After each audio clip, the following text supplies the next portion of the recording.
আমরা এখন চেক করে দেখব যে আমাদের সার্ভার ট্র্যাকিংটি ঠিকমতো কাজ করছে কিনা। তো এই জন্য প্রথমে আমাদের যে কাজটি করতে হবে, আমাদের যে ক্রোম ব্রাউজার আছে এই ব্রাউজারে মেটাপিক্সেল হেল্পার নামে একটা এক্সটেনশন ইনস্টল করতে হবে। এই এক্সটেনশনটির কাজ হচ্ছে আমার এই ওয়েবসাইটে যখনই কোনো ইভেন্ট ফায়ার হবে, অর্থাৎ আমি যখন কোনো পেজ ভিউ করব, তারপরে অ্যাড টু কার্ট করব, তারপরে যখন ইনিশিয়াল চেক আউট করবো অথবা যখন একটা পারচেস কমপ্লিট করব, তখন এই ইভেন্টগুলো প্রথমে এখানে আসবে এবং এখান থেকে ইভেন্টগুলো দেখতে পাবো যদি ফায়ার হয়। এবং এখানে প্রাথমিকভাবে দেখার পর এবং দ্বিতীয় স্টেপে গিয়ে আমার চেক করতে হবে যে ইভেন্টগুলো এখানে ফায়ার হওয়ার পর এগুলি ফেসবুকে ঠিকমতো যাচ্ছে কিনা।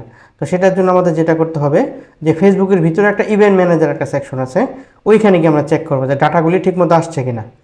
তো প্রথমেই আমরা তো এটা অলরেডি ইনস্টল করে রাখছি, আপনারা এটাও ইনস্টল করে নেবেন। ইউটিউব থেকে ভিডিও দেখে নেবেন যদি কীভাবে ইনস্টল করতে হয় দেখার জন্য। এক্সটেনশন ইনস্টল করা আসলে অনেক সহজ একটা কাজ। আচ্ছা, তারপর হচ্ছে এবার আমি আমাদের বিজনেস ম্যানেজারে যাচ্ছি। বিজনেস ম্যানেজার যাওয়ার পর এখান থেকে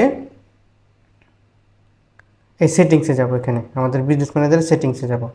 সেটিংসে যাওয়ার পর এখান থেকে ডাটা সোর্স এই অংশে আসতে হবে এবং তারপরে ডাটা সেট এই মেনুতে ক্লিক করতে হবে। এখানে ক্লিক করার পর আমরা আমাদের পিক্সেলটি দেখতে পাচ্ছি, যেটি আমরা আমাদের সাইটে সেট আপ করেছিলাম।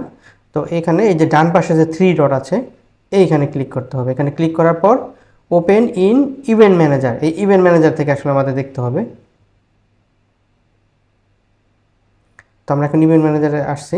তো এখানে আসার পর এখানে আমাদের এই টেস্ট ইভেন্ট এই ট্যাবটিতে আসতে হবে।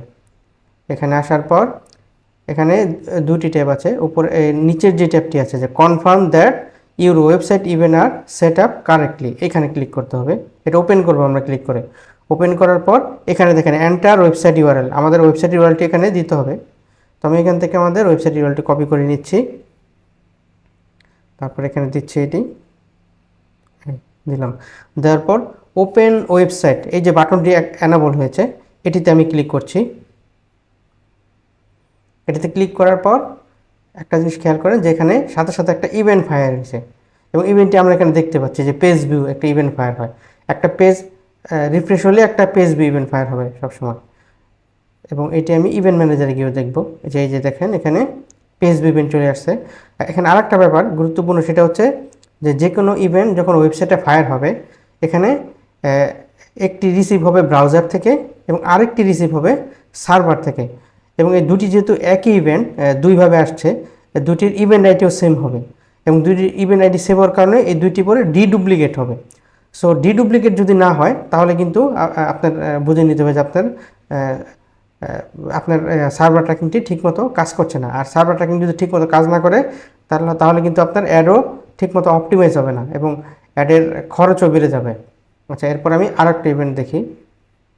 আমি এখানে যে কোনো একটি প্রোডাক্ট ভিউ করব, আমি এই প্রোডাক্টটি ভিউ করছি ক্লিক করে। তো ভিউ করলে আরেকটি ইভেন্ট ফায়ার হয় এবং ইভেন্টটি হচ্ছে ভিউ কন্টেন্ট। তো দেখি প্রথমে এখানে হ্যাঁ এই যে ভিউ কন্টেন্ট ফায়ার হয়েছে এবং এখানে ঠিকমতো ডাটা যাচ্ছে কিনা এটা আমার চেক করতে হবে। যে এখানে দেখেন যে এই যে প্রোডাক্টের নাম, এখানে আমরা নাম দেখতে পাচ্ছি, তারপরে টাইপ হচ্ছে কন্টেন্ট টাইপ হচ্ছে প্রোডাক্ট, তারপর কারেন্সি হচ্ছে বিডিটি, তারপরে হচ্ছে ইভেন্ট নেম, এখানে আরও অনেক ইনফরমেশন যে প্রাইস আছে এখানে। তো মোটামুটি সব কিছু এখানে আছে। তারপরে তার মানে ওয়েবসাইট ইভেন্ট ঠিকমতো ফায়ার হচ্ছে। এবার চেক করব যে এটি আমাদের ইভেন্ট ম্যানেজারে ট্রান্সফার হয়েছে কিনা। তো দেখেন এই যে ভিউ কন্টেন্ট, কিন্তু এখানে শুধু ব্রাউজারেরটা আসছে, সার্ভারটা এখন আসে নাই। তো সার্ভারটা একটু লেট করে, আমি একটু ওয়েট করি। হ্যাঁ চলে আসছে যে এখানে এবং ডিডুপ্লিকেট হয়েছে। সো তার মানে ভিউ কন্টেন্ট যেই ইভেন্ট আছে এটাও ঠিক আছে। এরপর আরেকটা ইভেন্ট চেক করতে হবে, সেটা হচ্ছে এবার অ্যাড টু কার্টটা চেক করব। অ্যাড টু কার্ট দেখি এখানে এই যে অ্যাড টু কার্ট, হ্যাঁ এবং ডাটা, হ্যাঁ ডাটাও ঠিক মতো গেছে। তারপরে তাহলে এবার ইভেন্ট ম্যানেজারে আসি। এই যে অ্যাড টু কার্ট আসছে কিন্তু এখনও ব্রাউজার থেকে আসছে কিন্তু এখনও সার্ভার থেকে আসে নাই, একটু ওয়েট করি। হ্যাঁ এই যে চলে আসছে, আসার পরে একটু পরে সাথে সাথে আবার ডিডুপ্লিকেট হয়ে যাবে। আচ্ছা, তারপরে আরেকটা ইভেন্ট চেক করতে হবে, এটা হচ্ছে ইনিশিয়াল চেক আউট। দেখি ইনিশিয়াল চেক আউট ফায়ার হলো কিনা।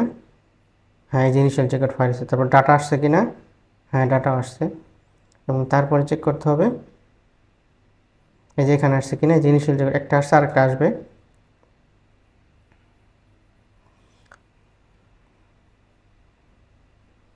এই যে চলে আসছে, হ্যাঁ হয়ে গেছে ডিডুপ্লিকেট। আর এবার লাস্ট ইভেন্ট এমন একটা পারচেস করব,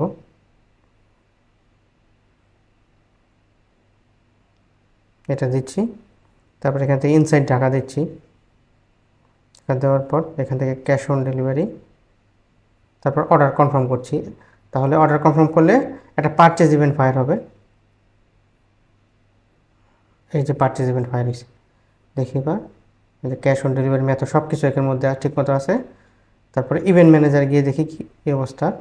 এই যে পারচেজ একটা আসছে আর একটার জন্য ওয়েট করতে হবে। তাহলে আমরা দেখতে পাচ্ছি যে সবগুলো ইভেন্ট এখানে আসছে এবং প্রতিটা ইভেন্ট এই ডিডুপ্লিকেট হচ্ছে। এবং ডিডুপ্লিকেট হওয়ার পর এখানে আরেকটা জিনিস আমাদের চেক করতে হবে যে এখানেও যে ডাটা ঠিক মতো আসছে কিনা।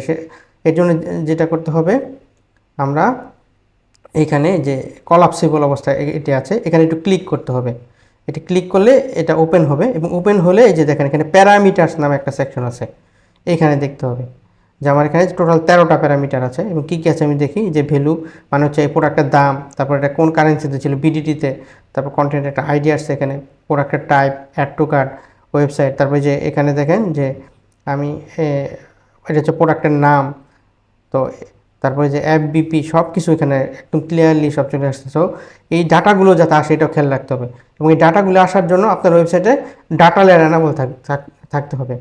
ধরেন আপনার ওয়েবসাইটে শুধু ইভেন্টগুলো ফায়ার হলো কিন্তু ডাটা আসছে না, তার মানে হচ্ছে আপনার ওয়েবসাইটে ডাটা লেয়ার এনাবল নেই। সো এই জিনিসটা খেয়াল রাখতে হবে যাতে ডাটা লেয়ারটি আপনার ওয়েবসাইটে এনাবল থাকে। তো এইভাবে আপনার সার্ভার সাইড ট্র্যাকিং ঠিকমতো কাজ করে কিনা আপনি আপনার নিজের সাইটেও এখন চেক করে দেখতে পারবেন আশা করি।